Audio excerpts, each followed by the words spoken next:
देशभक्ति के लिए हंसते हंसते प्राण न्योछावर कर दिए। गुरु घासीदास का छत्तीसगढ़ है, और वो चाहे केरल के शंकराचार्य हो, चाहे महाराष्ट्र के संत ज्ञानेश्वर, चाहे झारखंड के बिरसा मुंडा, चाहे छत्तीसगढ़ के घासीदास, चाहे राजस्थान की मीराबाई हो, चाहे पंजाब के गुरु नानक या रैदास, चाहे उत्तर प्रदेश के सूरदास, तुलसीदास या कबीरदास हो, चाहे हमारे मध्य प्रदेश के सिंगाजी, भरथली, गुलाबदास, बुखारदास या कालीदास, एक बात तो हरेक ने कही है कि अपने प्राणों से ये राष्ट्र बड़ा होता है। अरे हम मिटते हैं तब राष्ट्र खड़ा होता है, और जब राष्ट्र खड़ा होता है तब स्वदेशी जागरण का मेला लगता है। ये न समझे देश को आजादी ऐसे ही मिली है, हमारे आशीष सिंघानिया जी बैठे हैं, ये न समझे देश को आजादी ऐसे ही मिली है। अरे हर कली इस बाग की कुछ खून पीकर ही खिली है, और जो मिटे हैं देश पर दीवार में वे ही गड़े हैं। ये आजादी के महल सारे उनकी ही लाशों पर खड़े हैं, क्योंकि संघर्षों के साए में असली आजादी पलती है।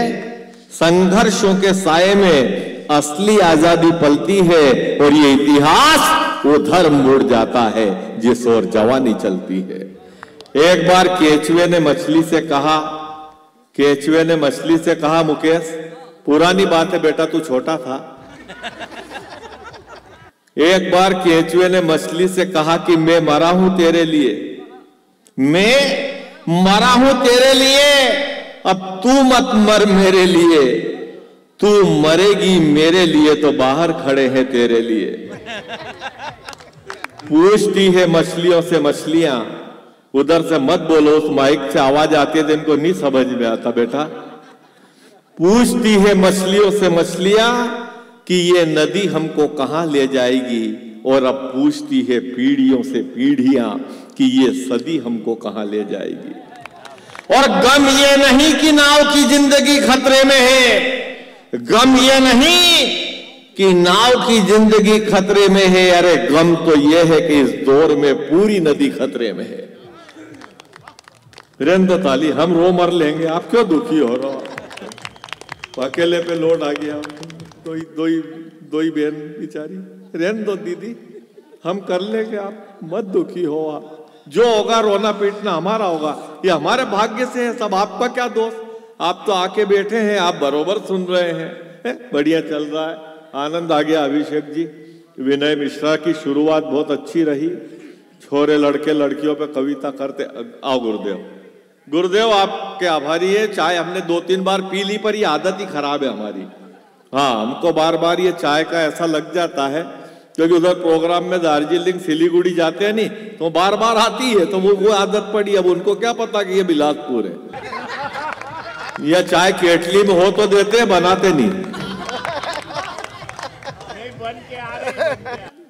आज हमारे बीच में सबिया असर बैठी हुई है, और एक शायर ने इनके लिए ही कहा था कि उसकी आंखों में मोहब्बत की चमक आज भी है, उसकी आंखों में मोहब्बत की चमक आज भी है, और मेरे कानों में पायल की खनक आज भी है। और नाव में बैठ के धोए थे कभी हाथ इसने, और सारे तालाब में मेहंदी की महक आज भी है। फिर भी ताली नहीं है, इतनी ठंड भी नहीं थी। तो चाय दिलवाते जाइए सर। मैं एक बड़े कवि को, आपने कॉमेडी सर्कस देखा था? आप छोटे थे उस टाइम, आपने नहीं देखा होगा। वो कपिल शर्मा का शो बहुत पहले आता था, 8 साल से बंद है वो। ऐसे मुंडी हिलाओ जैसे कि हम वही रोज शूटिंग में ही जाते थे। तो उसमें कॉमेडी सर्कस में एक व्यक्ति 10-12 मर्तबा आया है। वो हाथरस से मुंबई जाता था, और उस व्यक्ति का नाम होता है सबरस मुरसानी। हास्य व्यंग का जादूगर है, चितेरा है, आर्टिस्ट है, कलाकार है, धुआंधार पड़ता है, लोगों के दिल जीत लेता है। तालियां चाहे कैसी भी ठंडी महफिल हो, सबरस मुरसानी बजवा ही लेता है। आप जोरदार तालियां बजा के स्वागत करें। आइए। अब क्या मैं आपके कानों में आकर कहूं कि ताली बजाओ? धन्यवाद हमारे परम आदरणीय वाजपेयी जीओ और हमारे युगल जियो और जी, सभी प्यारे प्यारे श्रोता जियो और परम आदरणीय मैं जियो। भी नाम ले लेना चाहिए कभी कभी।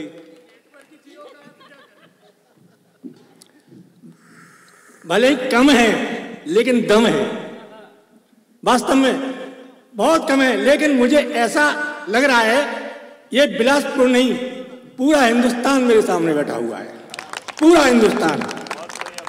ये हिंदुस्तान का नक्शा, ये हिंदुस्तान की जनसंख्या और ये लंका, ये जो रावण संचालन कर रहा है। सीता जी उधर चाय पी रही है, कुंभकर्ण मेरी तरफ देख रहा है, मैं विभीषण फंस गया इनके बीच में आकर।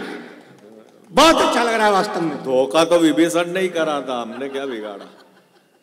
बहुत अच्छा। आप तो नागर हैं, यानी गागर में सागर है।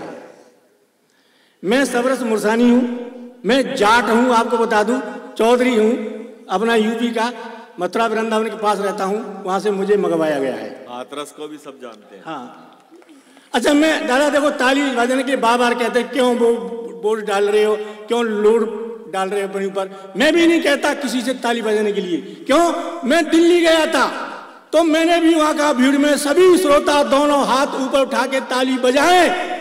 2000 श्रोताओं ने ऊपर हाथ उठा के ताली बजाई, कम से कम 300-400 श्रोताओं की यहां से उधड़ गई। मैं क्यों नुकसान कराऊं किसी का, तो मैं ताली बजाने के लिए नहीं कहता दादा। मैंने तो भाई साहब वाजपेयी जी, मैंने तो एक कोड बट बना रखा है ताली बजाने का। जब मैं ऐसे करूं समझ ताली बजा, एक बार रिहर्सल करते हैं। थैंक यू, धन्यवाद, बहुत अच्छा है। मैं आया हूं भाई साहब हाथरस से 18 घंटे में, और 18 घंटे जाऊंगा, 36 घंटे और छत्तीसगढ़ में आया हूं, और 36 भवन में रह रहा हूं, छत्तीसगढ़ भवन में 72 घंटे हो गए मुझे। तो आप 72 घंटे नहीं, उसका चौथाई 18 मिनट आप मुझे सुन रहे हैं। 72 घंटे के बाद ही 72 होरे मिलती है। मैं ये हमारे अभी अभिषेक ने बहुत अच्छी रचना पढ़ी देशभक्ति की। देशभक्ति मैं नहीं पढ़ता, मैं हास्य का कवि हूं। चुटकुले, मिमिक्री और गीत, पैरोडी, मैं एक एक नमूना आपको देता हूं बस, उसके बाद मैं अपना अंतिम संस्कार करके बढ़ जाऊंगा। देखें आप, मेरा स्वर बहुत अच्छा दादा, इतना अच्छा स्वर है मेरा। जब मैंने पहली बार गीत गाया था तो मेरे स्वर को सुन के 18 गधे आत्महत्या करके वहीं मर गए थे कि इतना अच्छा क्यों गाता है मेरा स्वर। देखिए अच्छा, देखिए अभिषेक मुझसे बोले भाई साहब आप हंस के कवियों वीर रस की कविता नहीं लिख सकते। जब चैलेंज किया तो मैंने बैठे बैठे यहां पर वीर रस की 2 लाइन लिखी है, और इतनी अच्छी लिखी है। वीर रस की ऐसी 2 लाइन आज तक हिंदुस्तान का कोई कवि नहीं लिख पाया, और न लिख रहा है और न जिंदगी में लिख पाएगा, और लिख भी लेगा तो मेरा क्या करेगा।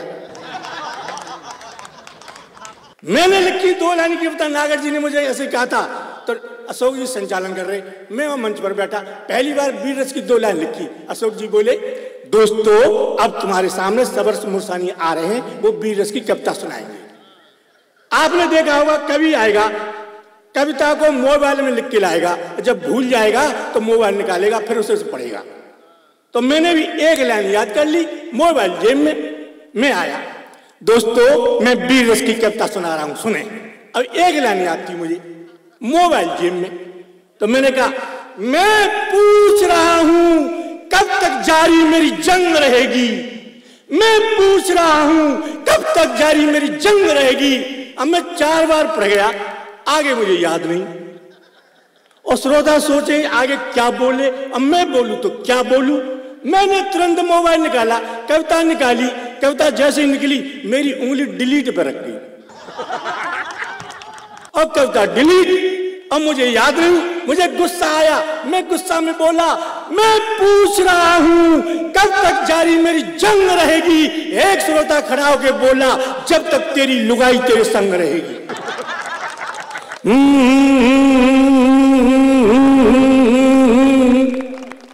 तो मैं मैं तो उस दिन से वीर रस की कविता लिखता नहीं।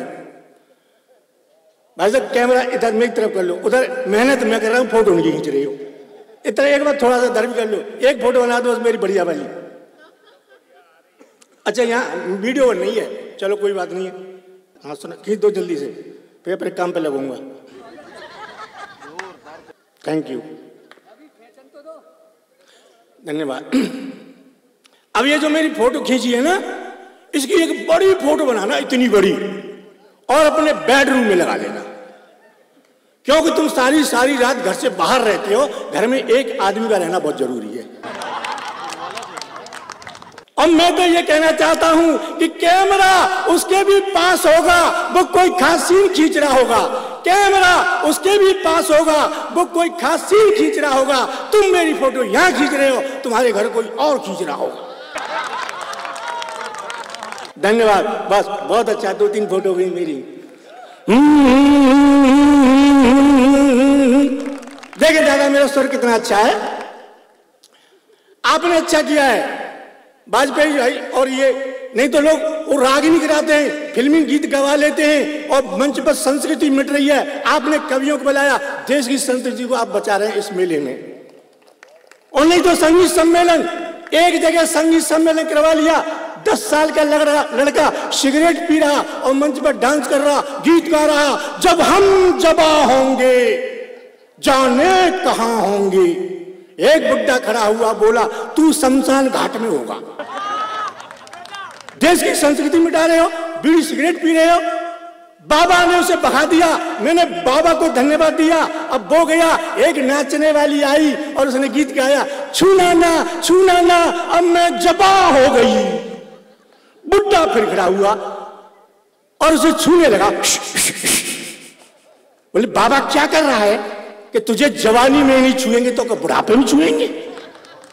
अब बाबा ने उसे भी भगा दिया, मैंने बाबा को धन्यवाद दिया। बाबा देश की संस्कृति मिटा रहे हैं। फिर एक और आई गीत गाने वाली, उसने गीत गाया, जिगर में बड़ी आग है, बीड़ी जला ले पिया, जिगर में बड़ी आग है। बुड्ढा उठा, उसकी जेब में बीड़ी रखी हुई थी, इधर माचिस रखी थी। बुड्ढे ने माचिस फेंक दी और बीड़ी लेके पहुंचा और बोला, थोड़ा छिपा लेने दे। अब बाबा ने उसे भी भगा दिया, मैंने बाबा को धन्यवाद दिया। एक और आई और उसने एक गीत गाया, मैं झंडू बम हुई डार्लिंग तेरे लिए। बुड्ढा फिर उठा और उसे सूंघने लगा। बोली बुड्ढे क्या कर रहा है, जुकाम हो गया है। अब बाबा ने उसे भी भगा दिया। बाबा को गुस्सा आया और बाबा बोला, कोई अच्छा सा गीत गाने वाला हो तो मंच पर आओ, वरना यहां से जाओ। एक आया गीत गाने वाला, भाइयों मैं दीपक राग सुना रहा हूं। और सामने जानते नहीं कि दीपक राग क्या होता है। आपने देखा होगा जो राग सुनाते हैं वो पहले तबला सही करते हैं। तबला उठाया, टिल टिल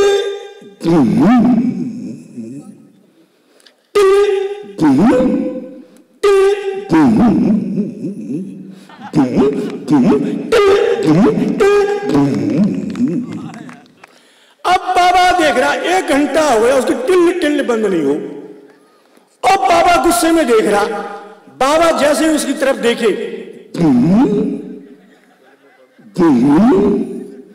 बाबा ने मन में सोचा, एक ही लट्ठ में तबला फोड़ दूंगा तेरा मैं।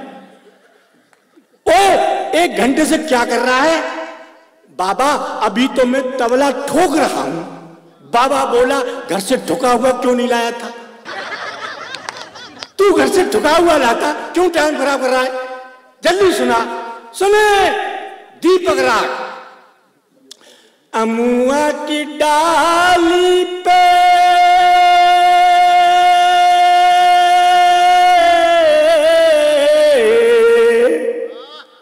इतनी देर में आदमी कारगिल रोड पहुंच गया।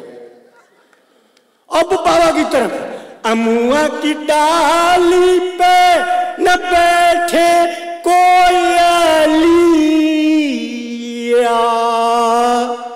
अमुआ की डाली पे न बैठे कोयलिया। बाबा ने गुस्से में उसकी तरफ देखा। उसने बाबा की तरफ कोयल बना दी।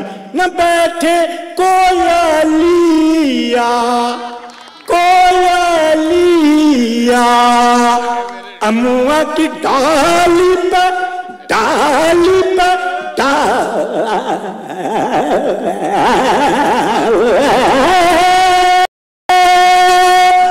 ये 3 पीढ़ी से क्लासिकल म्यूजिक ही बजाते थे। बाबा बोला तेरी ऐसी की तैसी, पूरी रात हराम कर दी तूने हमारी। अमुआ की डाल पर नहीं बैठ रही है तो पीपल की डाल पर बैठा दे।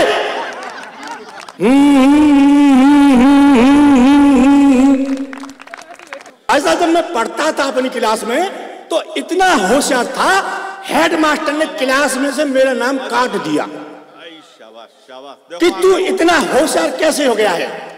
बचपन में मेरे पिताजी मुझे विद्यालय में जमा करने के लिए ले गए। गांव में ऐसे बोलते हैं जमा कर लो।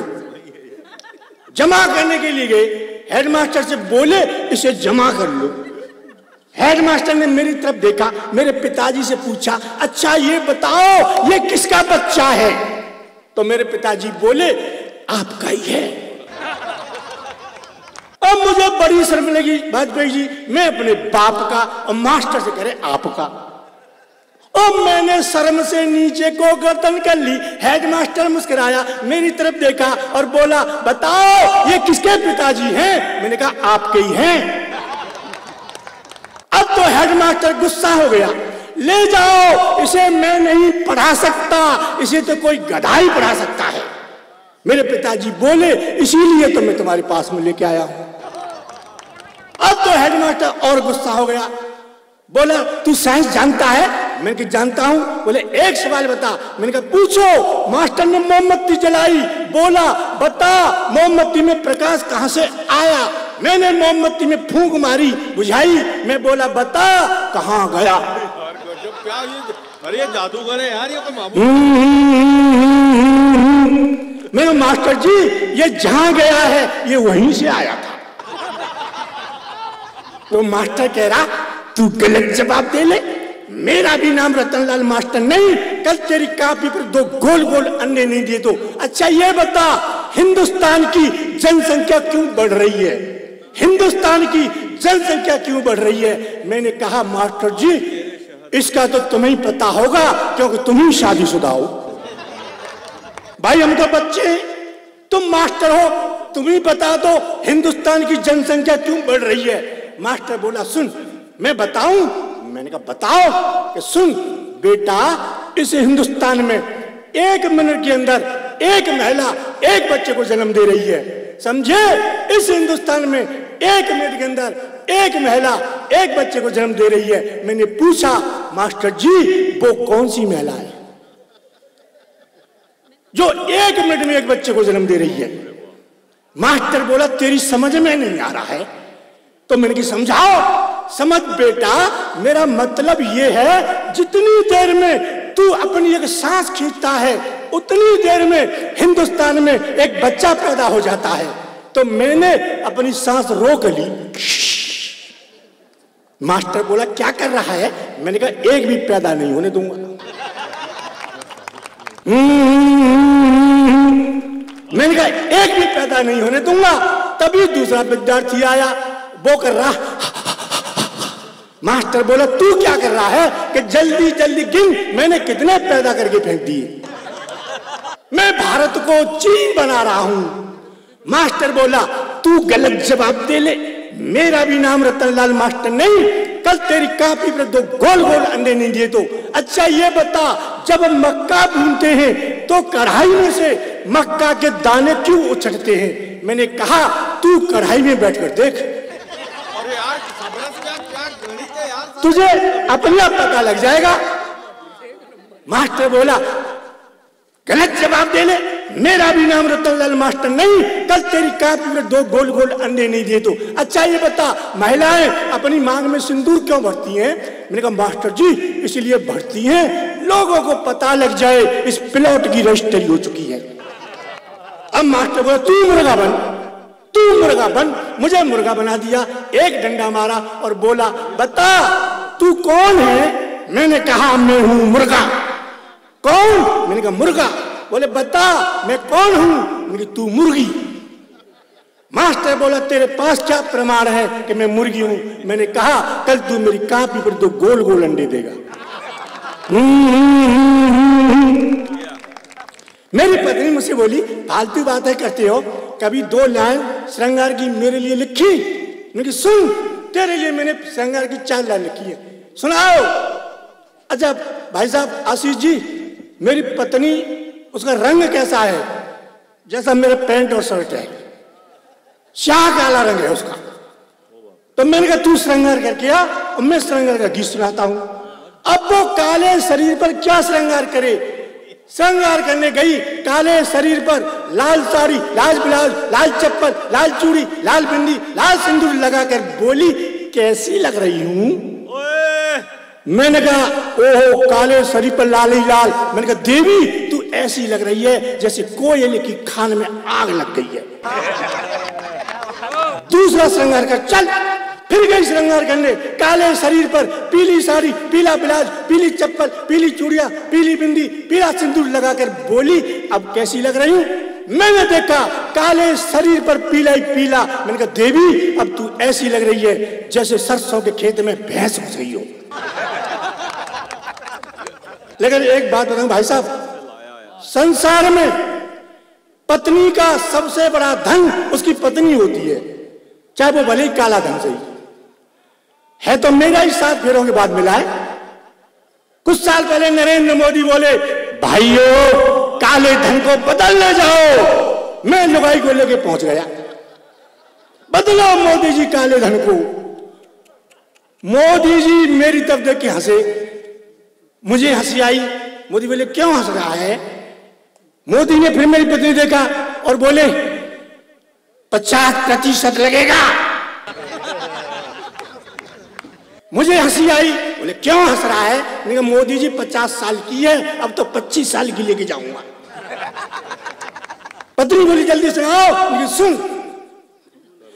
मनोहारों पे धन फूंक दिया, मनोहारों पे धन फूंक दिया, जुल्फों में खुद को फंसाया है।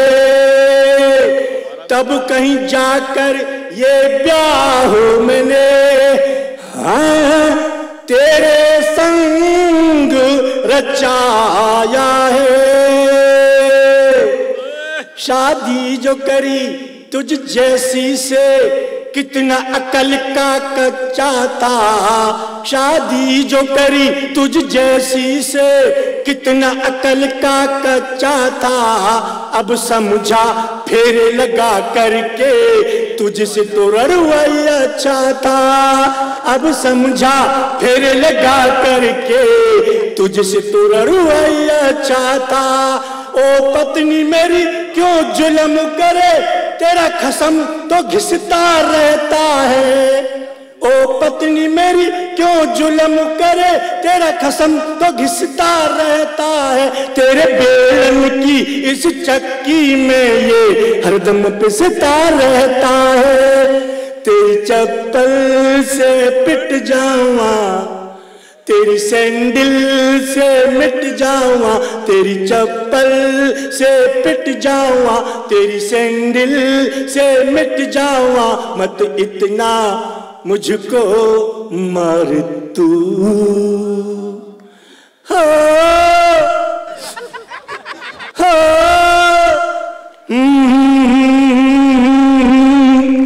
निज मित्रों को निज मन की व्यथा ये बंदा कभी बतला न सके। निज मित्रों को निज मन की व्यथा ये बंदा कभी बतला न सके। मुझे ऐसी रोटी खिलाती है जिसे कुत्ता तक भी खा न सके। मुझे ऐसी रोटी खिलाती है जिसे कुत्ता तक भी खा न सके। मेरे संग कुंडली जिसने बनाई उस पंडित को नहीं छोड़ूंगा। हो मेरे संग कुंडली जिसने बनाई उस पंडित को नहीं छोड़ूंगा, डंडे से टांगे तोड़ूंगा, पत्थर से सर को फोड़ूंगा। मेरी हड्डी ये टूट जावा, मेरी सांसें भी घुट जावा। और अंत में भाई साहब मैं चुटकुले मिमिक्री सब करता हूं, अंत में मैं एक 4 लाइन की वो सुना रहा हूं मिमिक्री। देखें आप, मेरा जो साला है ना, साला, देखो टेंशन नहीं लेना चाहिए, आप बैठे हंसने के लिए आए हैं, टेंशन बहुत बुरी चीज होती है। एक आदमी अच्छा खासा 4थी मंजिल पर घूम रहा था मकान पर, दूसरा व्यक्ति आया टेंशन दे गया, बोला फूल सिंह तेरी लड़की का एक्सीडेंट हो गया। अच्छे खासे को टेंशन दे गया। फूल सिंह टेंशन में नीचे उतरा, 3री मंजिल पर फूल सिंह आया, उसे होश आया मेरे तो कोई लड़की है ही नहीं। और फूल सिंह 2री मंजिल पर आया, तब उसे होश आया मेरी तो अभी शादी भी नहीं हुई है। और अंत में नीचे की मंजिल पर आया, तब फूल सिंह को होश आया मेरा तो नाम ही फूल सिंह नहीं है। ये जवान लड़के लव मैरिज करके लाते हैं, इनका प्यार अच्छा नहीं होता है। बुढ़े लोग जो होते हैं सीनियर सिटीजन बुढ़िया से प्यार करते हैं, वो प्यार हिंदुस्तान का सबसे बड़ा प्यार होता है। ये लव मैरिज, ये लव मैरिज है क्या उनके सामने? आप विश्वास करो, ऐसे बोलेंगे I love you, I love you. मेरे गांव में बुढ़ा रहता है, उसने बुढ़िया को आज तक आई लव यू नहीं बोला, फिर भी 6 बच्चे खेल रहे हैं उसके साथ। सही बता रहा हूं। तो एक बुढ़ा ऊपर चला गया और बुढ़िया जो है उसका जन्मदिवस आया, नाती से बोली बेटा टिंकू तेरे बाबा का जन्म दिवस है, तस्वीर उतार दे बाबा की। टिंकू ने बाबा की तस्वीर उतारी, बुढ़िया ने आंचल लिया और बुढ़िया ने आंचल लेके आंचल से बुढ़े की तस्वीर पहुंची और बोली तू तो ऊपर चला गया, अब तुझे क्या पता है मैं कैसे रहती हूँ रे, कितना प्यार करता था मुझे, मेरा कोई नहीं है रे, आज अब मैं तुझे प्यार कर लूं। बुढ़िया ने बाबा की तस्वीर को चूमना चाहा।